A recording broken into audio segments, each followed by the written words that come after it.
2 hari diterpa hujan deras, puluhan rumah terendam banjir di Kelurahan Sinasak, Simalungun. Diduga arus pendek listrik, 1 unit rumah di Medan ludes terbakar. 1 warga Gunung Sitoli dari Manado positif COVID-19. Selamat malam pemirsa, selain cuplikan berita tadi, kami juga akan menghadirkan sejumlah informasi menarik lainnya. Bersama saya Kiki Nasution. Pemirsa, inilah Sumut Hari ini Malam selengkapnya.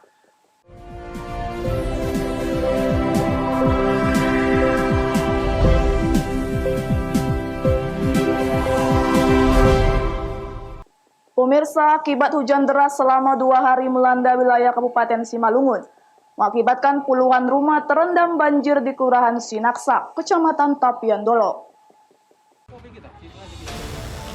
Cuaca ekstrim yang melanda wilayah Kabupaten Simalungun sejak Rabu malam hingga Kamis pagi tadi mengakibatkan puluhan rumah warga di wilayah Kelurahan Sinaksak, Kabupaten Simalungun terendam banjir. Kondisi terparah berada di Jalan Veteran Gang Perjuangan Lingkungan 3, Kelurahan Sinaksak. Sebanyak 37 rumah warga dan fasilitas rumah ibadah masih digenangi banjir setinggi 1 hingga 2 meter. Buruknya drainase dan saluran gorong-gorong pembuangan air yang berada di jalur lintasan kereta api mengakibatkan air terus meluap dan menggenangi rumah penduduk. Belum surutnya banjir, sejumlah warga yang terdampak banjir terpaksa memilih mengungsi di rumah warga sekitar yang tidak terdampak banjir.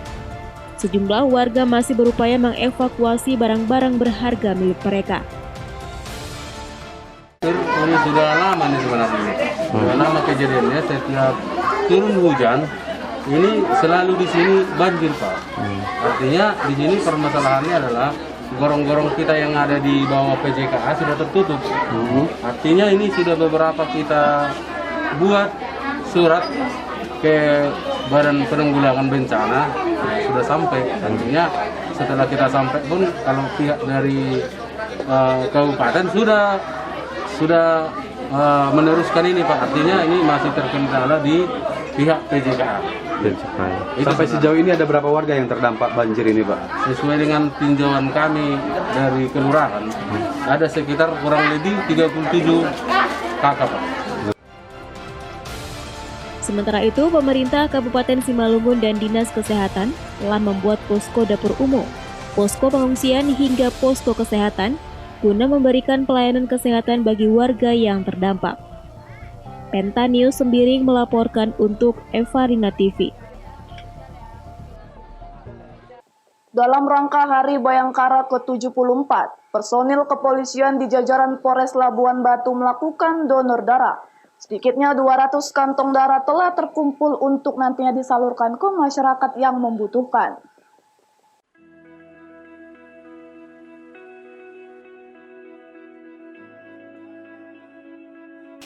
Polres Labuan Batu dibantu petugas Palang Merah Indonesia Labuan Batu menggelar bakti sosial berupa donor darah di Aula Yan Peter Mapolres setempat, Jalan MH Tamrin Rantau Prapat, Labuan Batu, Sumatera Utara. Donor darah ini sebagai bentuk kepedulian dan kesiapan Polri untuk membantu sesama dalam menyambut Hari Bayangkara ke-74 tahun. 200 kantong darah telah terkumpul untuk nantinya disalurkan ke masyarakat yang membutuhkan. Kapolres Labuan Batu AKBP Agus Darojat menyebutkan, kegiatan ini merupakan bakti sosial yang dilakukan seluruh personel Polres Labuan Batu dan Polsek sejajaran dalam rangka Hari Bayangkara ke-74 tahun. Hal ini untuk membantu masyarakat yang sedang membutuhkan atau kekurangan darah.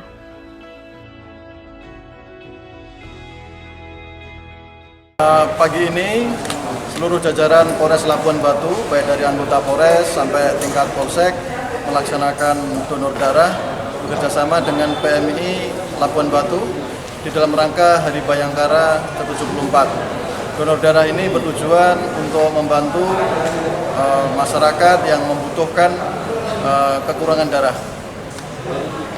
Sampai saat ini yang sudah terkumpul ada 200 kantong darah, namun demikian nanti masih kita buka lagi sampai seluruh anggota bisa memberikan donor darahnya. Kapolres Labuan Batu pun berharap kegiatan yang bekerja sama dengan PMI ini akan terus berkesinambungan. Ucok Sitorus melaporkan untuk Evarina TV. Seorang pria terduga pelaku pencurian ikan teri sebanyak 1 kantong plastik di Jalan Asahan Kota Tanjung Balai babak belur diajar warga. Beruntung polisi datang ke lokasi dan cepat mengamankan pelaku.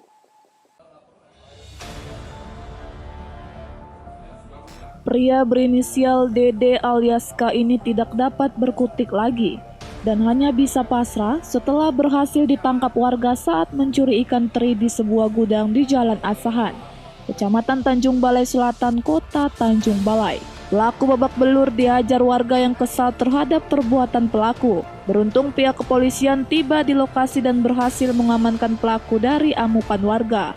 Peristiwa pencurian ini berawal saat korban pemilik gudang jual beli ikan teri keluar dari rumah. Korban melihat 2 orang pria mencuri ikan teri yang dipajang di depan gudang.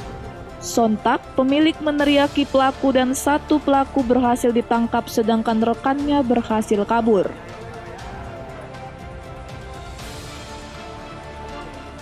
Hari curi tadi apa itu, Pak? Ikan teri. Oh, udah sering Bapak kehilangan ikan ini, Pak? Saya dengar sering di sana, di sana juga kena. Jadi ini pas pulang saya masih jaga-jaga juga. Pas masuk ke dalam, aku keluar nampak dia ambilnya. Berapa? Satu asoy aja. Satu asoy. Berapa orang tadi orang itu melakukan, Pak? Menurut apa nengon 2 orang. 2 orang. Yang satu melarikan diri ya, Pak? Ya, satu lari.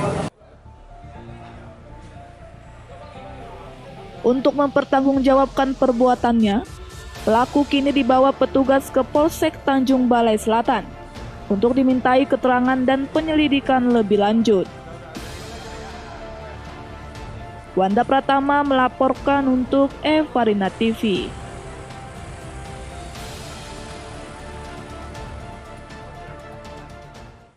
Sumut hari ini masih akan kembali sesaat lagi, tetaplah bersama kami.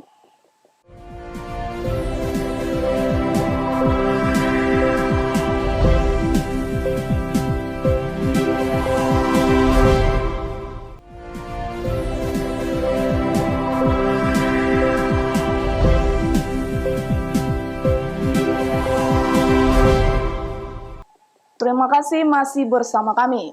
Pemirsa, diduga arus pendek listrik 1 unit rumah ludes terbakar. Tidak ada korban jiwa dalam kejadian ini, namun korban kebakaran panik dan histeris melihat seluruh isi dan bangunan ludes dilalap api.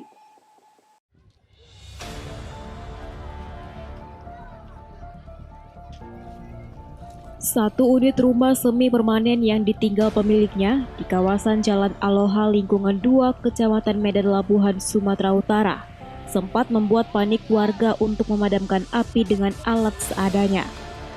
Banyaknya bahan bangunan mudah terbakar membuat api melahap seluruh isi bangunan yang kini telah rata dengan tanah, sehingga membuat tak satupun harta benda korban bisa diselamatkan.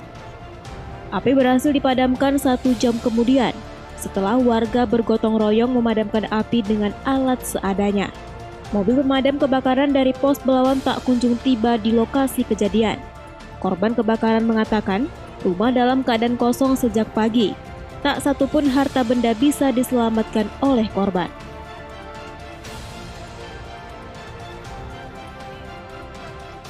Kami tadi pergi tempat Om kan, tiba-tiba orang udah nyampein kalau rumah udah kebakaran. Dalam kondisi kayak mana tadi rumah, Kak?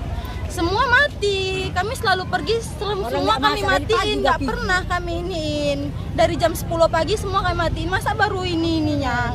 Jadi di dalam ada apa-apa aja, Kak? Semua barang gimana? TV semua lah bang, lemari, berkas-berkas ijazah semua. Tidak ada korban jiwa dalam kejadian ini, namun kerugian ditaksir mencapai puluhan juta rupiah. Wahyu Pratama melaporkan untuk Evarina TV.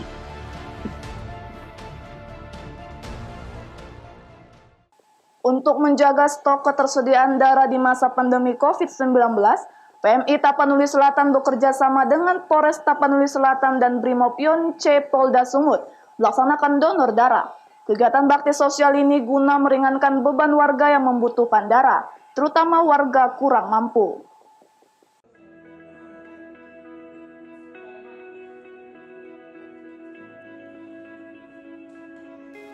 102 personil Polres Tapanuli Selatan dan 24 Brimob Yonce Polda Sumatera Utara mendonorkan darahnya guna menjaga ketersediaan darah pada masa pandemi COVID-19 di Tapanuli Selatan dan Kota Padang Sidimpuan. Pengambilan darah dilaksanakan di Mapolres Tapanuli Selatan oleh dokter dan petugas medis dari Palang Merah Indonesia Tapanuli Selatan. Di masa pandemi COVID-19 saat ini, jumlah pendonor yang menyumbangkan darahnya di PMI Tapanuli Selatan mengalami penurunan. Kapolres Tapanuli Selatan AKBP Roman Smaradana didampingi dokter dari PMI Tapanuli Selatan menyampaikan, bakti sosial donor darah ini terutama untuk membantu masyarakat yang kesusahan mencari ketersediaan darah di masa pandemi COVID-19, terutama warga kurang mampu.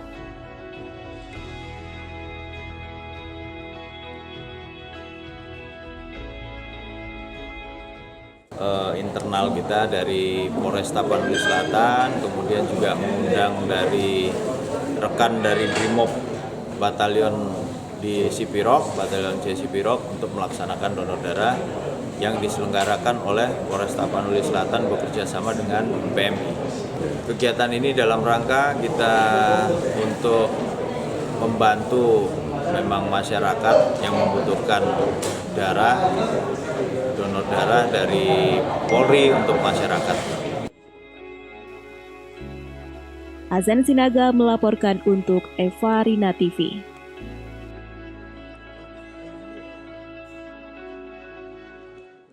Hujan deras yang melanda kota Medan sejak Rabu malam hingga Kamis pagi membuat ratusan rumah yang berada di Gang Merdeka, Kelurahan Semati terendam banjir sedalam 70 cm hingga 100 cm.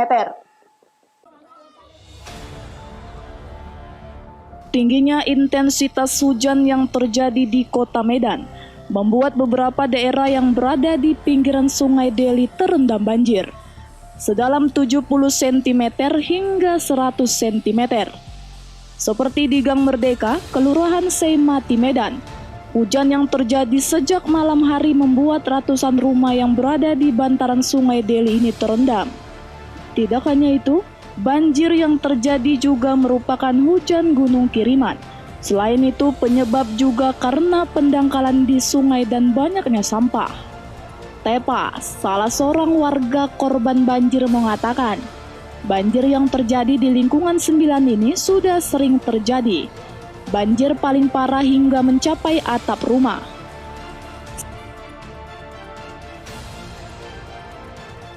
Tadi malam kan hujan, terus jam 8 tadi pagi air naik. Ya. Ini memang udah sering terjadi atau gimana, Bu? Kadang-kadang seminggu sekali naik juga air, sebulan sekali. Ini kan udah berapa hari ini kita hujan terus kan, nah, situlah naiknya. Banjir kiriman ya, Bu? Ya? Iya. Nah, ini kan udah ada nggak sejauh ini dari pemerintah untuk ngasih bantuan atau apa, Bu? Kalau dari pemerintah ya ada kan gitu, yang dari kantor lurah kan gitu kan, ada. Cuman kalau yang untuk tiap banjir gini bantuan ada nggak ada kan gitu. Saat ini belum terlihat posko dan dapur umum yang didirikan oleh pemerintah kota Medan. Warga bahu-membahu memindahkan barang berharga ke rumah tetangga yang lebih tinggi dan mengungsi di masjid.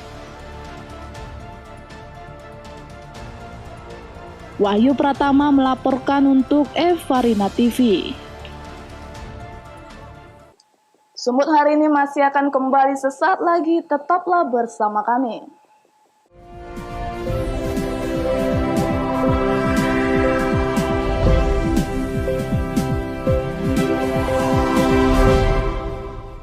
Terima kasih masih bersama kami. Berdasarkan hasil pemeriksaan swab tes cepat molekuler atau TCM di Rumah Sakit Umum Gunung Sitoli, satu orang warga Gunung Sitoli yang datang dari Manado dinyatakan positif COVID-19. Wali Kota Gunung Sitoli Lahomiza Rozebua selaku Ketua Gugus Tugas Percepatan Penanganan COVID-19 Kota Gunung Sitoli saat menggelar konferensi pers menyatakan satu orang yang berada di Kota Gunung Sitoli berinisial RL positif COVID-19 atas hasil pemeriksaan swab TCM dari Rumah Sakit Umum Daerah Gunung Sitoli. RL merupakan warga Manado yang sengaja balik ke kampung kelahirannya. di Desa Bawo Desolo, Kecamatan Gunung Sitoli Idanoi, Kota Gunung Sitoli, karena orang tuanya meninggal dunia. Saat tiba di Bandara Binaka Gunung Sitoli tanggal 11 Juni 2020 lalu, RL dirapid tes dengan hasil non-reaktif dan masuk dalam status orang dalam pengawasan. Kemudian RL hendak balik ke Manado dan dirapid tes. Hasilnya reaktif sehingga dirujuk ke Rumah Sakit Umum Gunung Sitoli untuk dirawat dan diisolasi. Gugus Tugas Percepatan Penanganan COVID-19 Gunung Sitoli juga melakukan pemeriksaan rapid test terhadap keluarga RL, namun hasilnya non-reaktif. Yang bersangkutan yang inisial RL ini sudah positif. Ya, COVID. COVID sesuai dengan surat Direktur Rumah Sakit Gunung Sitoli. Berdasarkan hasil tes apa itu, Pak? Apa tadi teh? Swab TSM. Ini merupakan kasus positif COVID-19 pertama di Kepulauan Nias. Wali Kota Gunung Sitoli dalam keterangannya mengimbau seluruh masyarakat untuk tetap tenang dan tidak panik dan tetap mengikuti protokol kesehatan. Hogo Manozega melaporkan untuk Eva Rina TV. Sebanyak 133 tenaga kerja Indonesia asal Tanjung Balai yang bekerja di Malaysia tiba di Terminal Penumpang Pelabuhan Teluk Nibung. Ratusan TKI jalani protokol kesehatan COVID-19 seperti penyemprotan disinfektan dan rapid test.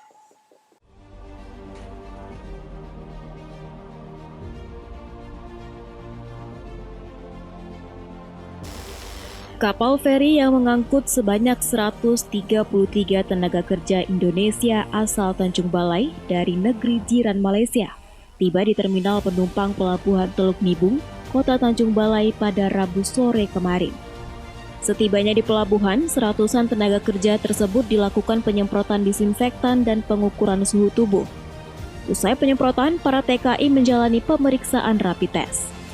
Dari hasil pemeriksaan rapid test, seluruh TKI non-reaktif dan dinyatakan sehat. Wali Kota Tanjung Balai mengatakan, pemulangan TKI ini merupakan ketiga kalinya pasca warganya yang bekerja di Malaysia tidak dapat bekerja dan tak memiliki biaya hidup saat COVID-19 melanda negeri jiran Malaysia.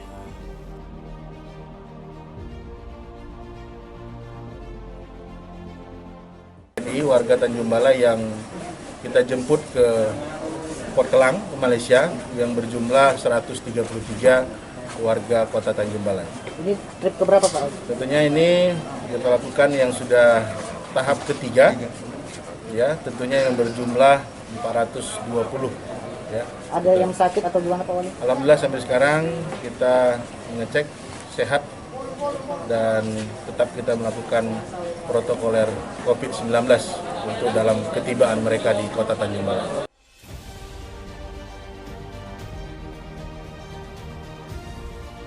Setelah dilakukan pemeriksaan, seluruh TKI langsung dibawa ke posko karantina Gugus Tugas Percepatan Penanganan COVID-19 Tanjung Balai sebelum dikembalikan ke pihak keluarga. Wanda Pratama melaporkan untuk Eva Rina TV.